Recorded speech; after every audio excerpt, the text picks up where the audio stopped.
C'est l'anniversaire de Dodo aujourd'hui, mais le cœur n'y est pas. Les choses n'avaient pourtant pas trop mal commencé ce matin.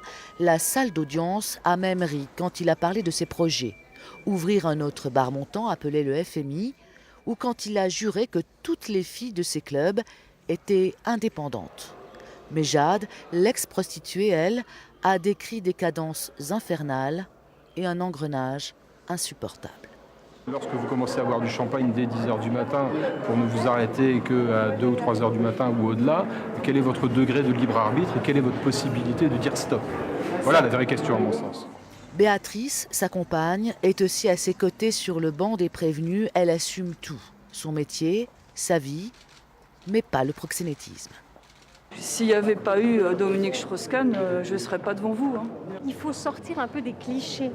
C'est-à-dire qu'on n'est pas dans le cadre d'une prostituée qui est automatiquement victime et qui est une pauvre chose. Ce sont des femmes qui ont des parcours de vie difficiles, c'est indéniable, mais qui ont fait le choix, à des moments de leur vie, de louer leur corps pour subvenir à leurs besoins.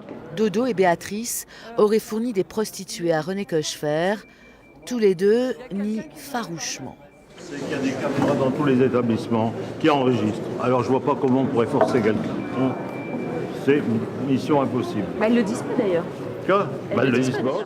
Ce soir, son avocat lui a demandé de ne plus parler, en vain.